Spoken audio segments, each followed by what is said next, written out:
Hey guys, welcome back to the channel. Today we have another shop talk video. Today's topic is gonna be, should you be a mechanic in the year 2024? And we're gonna get into this topic today. Now, before we go ahead and begin, if you haven't subscribed to the channel, hit the subscribe button down below. Definitely smash that like button because it helps the channel out. And with that said, let's go ahead and get started on today's video.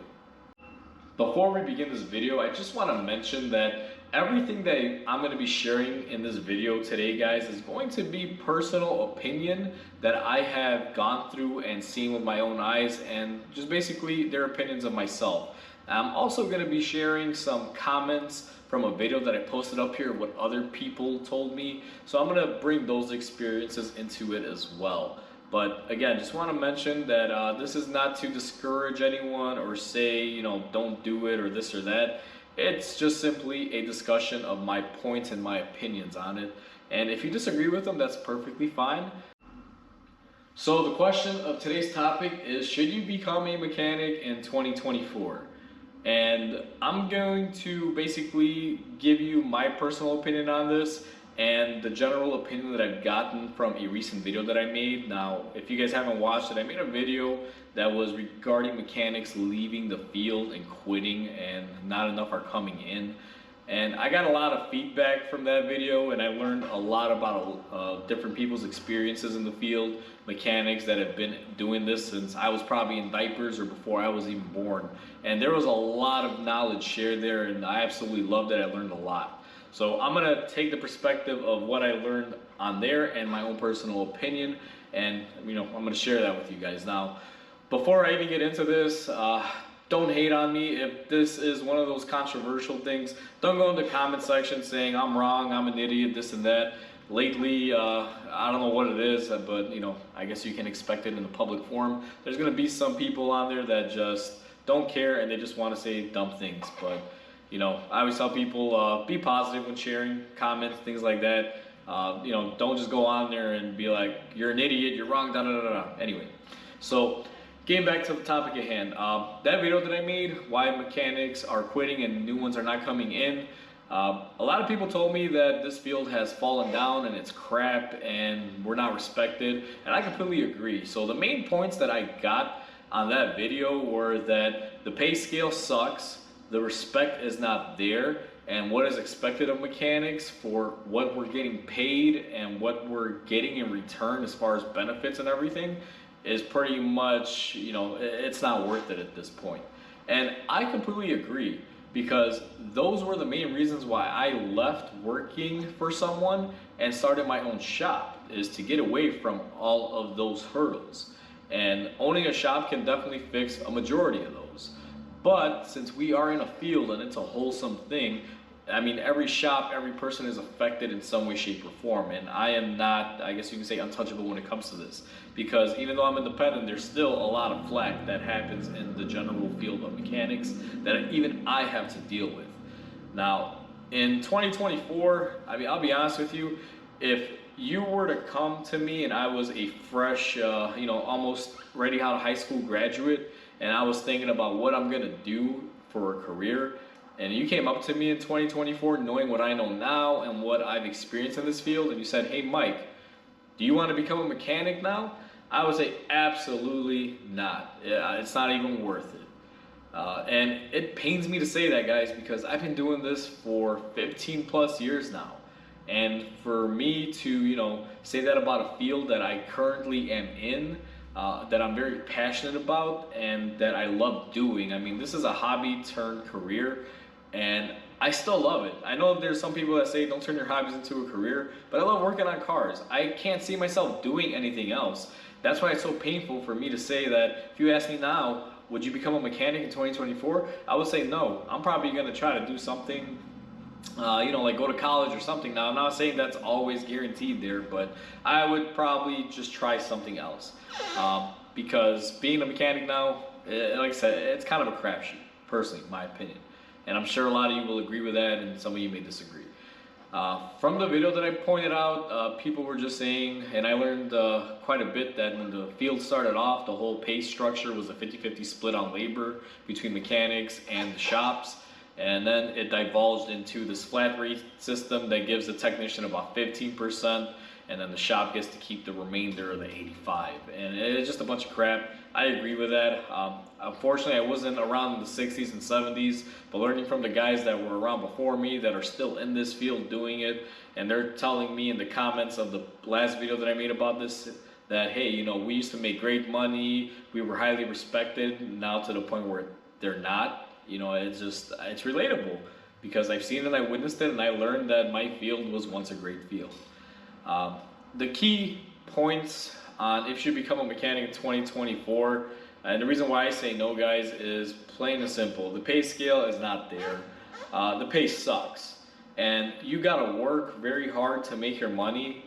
And as soon as you make that money, it's not done. You're investing it back into yourself, and we're gonna brush on that in the second topic. So this field has become, I guess you can say, like a snake eating its tail. It's not gonna get anywhere. It's just hurting itself because you're expected to work, make all this money, or at least that's what you're expecting of yourself, to work and make a bunch of money. But you also have to reinvest a lot of that money back into yourself to be able to work in this field. And that's gonna bring me into the second point. But the first point, just to reiterate, is that the pay is crap. That's point number one. Point number two is reinvestment within yourself. Now, a lot of people may be wondering, what are you talking about?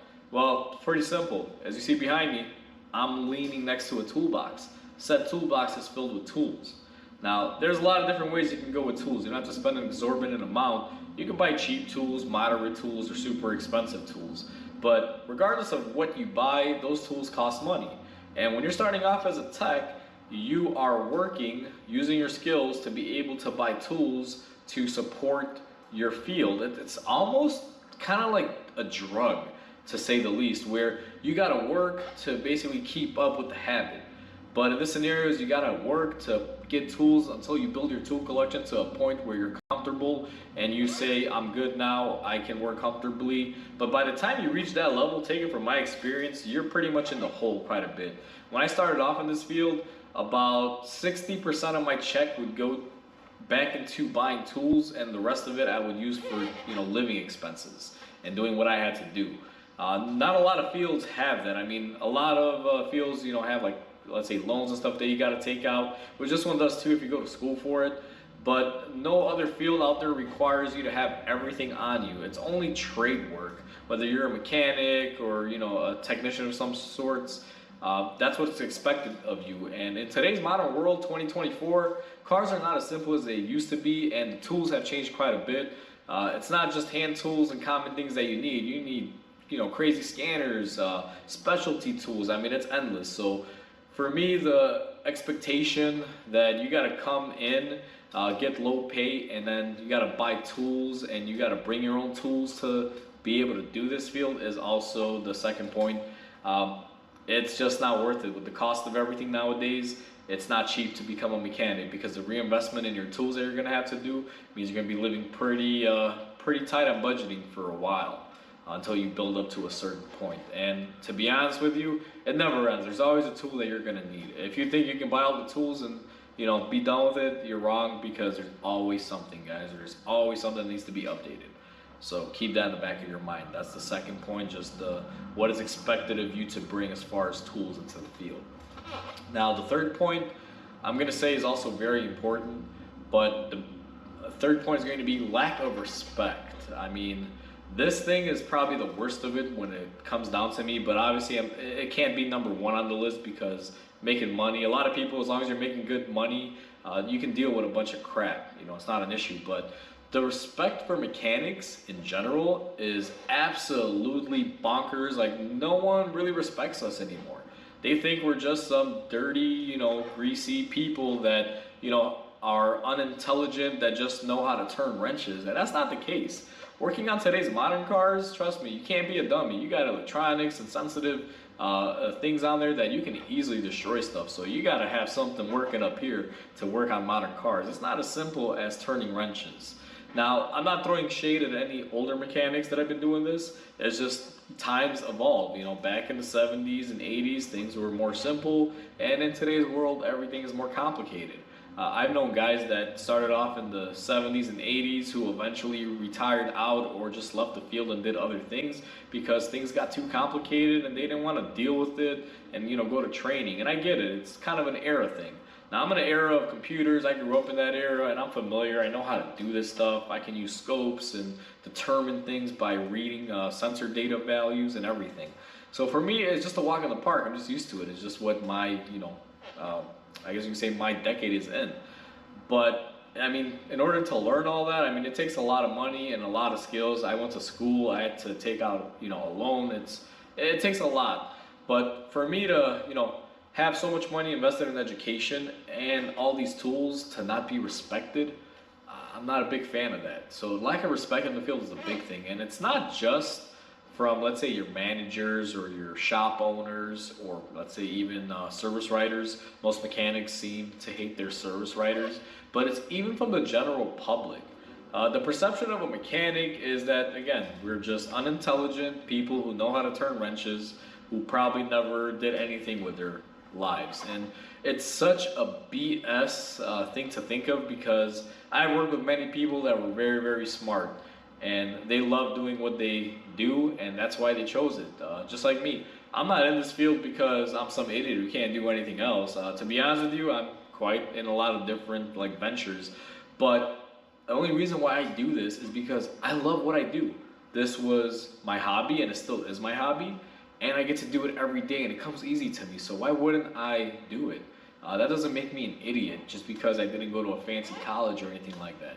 But people have that persona, and that stigma is still sticking around for this field. It's just, it is what it is at the end of the day.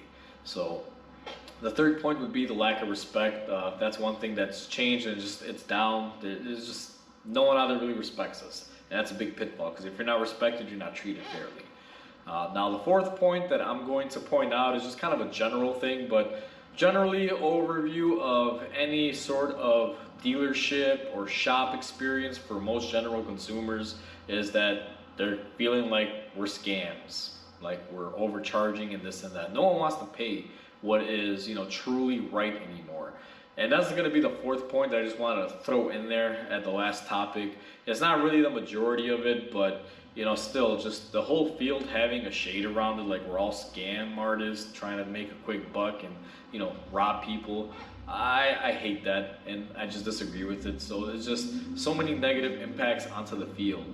Now, I opened up my own shop to get away from all of these things, and to be honest with you, you can't really run away from it. By owning my own shop, I'm able to fix the pay issue, at least somewhat, because again, you got to be really busy and keep customers coming in to be able to make good pay scale. Shop does require a lot of money to be up and running. So at the end of the day, you got to work your butt off to make sure you're filling appointments, getting cars in and out, upselling, whatever is needed. That's the key point. Don't sell stuff that customers don't need. Sell what customers need, or recommend what they need. Is the biggest thing. You got to always be on that. So my pay, even though it's better than what you might get at a dealer, it's still me hustling to be able to get that pay for myself. As far as the tools and stuff, well, I'm still screwed on that one, because independent garage, I always got to keep up with updated tools, equipment, so I'm still spending money on tools, guys, and it's not cheap. As far as the respect, I still, depending on who the customer is or how people are, there's still a lot of lack of respect that I feel. I've had customers, expect me to go look at their car for free and not charge them. It's like, no, what kind of job do you go and you do something and you don't get paid for it? Like, it doesn't work. My comeback to that is always, hey, when you go to work and you're supposed to be there at 8 a.m., do you work free for an hour and then get paid at 9 a.m., or do you want to get paid from 8 o'clock when you started your shift? And most people will agree they want to get paid from the get-go. I'm no different. If I'm spending even a second of my time looking at your vehicle, I need to get paid for it. My time needs to be compensated. It's what I do, it's how I make a living, it's how I survive, so that's fair. But there's still a lot of lack of respect there. And even with the fourth point, owning a private shop, the general public overview that we're scam artists and we're just robbing people, making unnecessary repairs, it's just throughout the whole field. It actually hits me harder as an independent shop, because most independent shops are viewed as the type of shops that will scam and rip people off. And I'm not saying that that doesn't happen at other places. I mean, the reason why these things occur, at least the fourth thing that I mentioned, the perception of a general mechanic shop or mechanic as being a ripoff, is because there's a lot of shops that have ruined it for the good ones. You know, even though I don't do anything like that here at my shop, I'll never sell a customer anything they don't need. A lot of people still have that perception like, hey, I'm going to an independent garage, they're gonna scam me. For some reason, people think independent shops will scam you more than a dealer, even though I've worked on both sides, and trust me, the dealer recommends some services that you will never ever have or need even done on your car, to say the least. So not to make this video super long, I'm just gonna kind of end it at that. Those are the 4 points that I wanted to make, and to simply answer the question of should you become a mechanic in 2024, I would simply say probably not worth it. Now, if you really have your heart in it and this is your desire, by no means do I want to discourage anyone. I'm just giving out the facts and experiences that I've encountered myself and what I've been shared by other people, that what they've told me about their experiences. But this is in no way means a way to scare people off, because honestly I believe this is a great field. But there's just so many things that cloud it that it just, like I said, kind of puts it down for a bit. So, like I said, if you're in it and you want to do this, I encourage it. But if you were to ask me, is it worth it to become a mechanic in 2024? The sad truth, guys, coming from a tech, is no, it's not. It's just so much crap and propaganda towards mechanics, and the pay isn't there, and what's expected of us is extreme. For what we're getting paid, it's not worth it at the end of the day. So that's just my 2 cents on this. I would love to hear your comments on this and your opinions. So, I'm gonna cut the video here. So like always, comment, like, and subscribe, because it definitely helps the channel grow. Hope you guys have a wonderful day, and I'll catch you guys on the next video.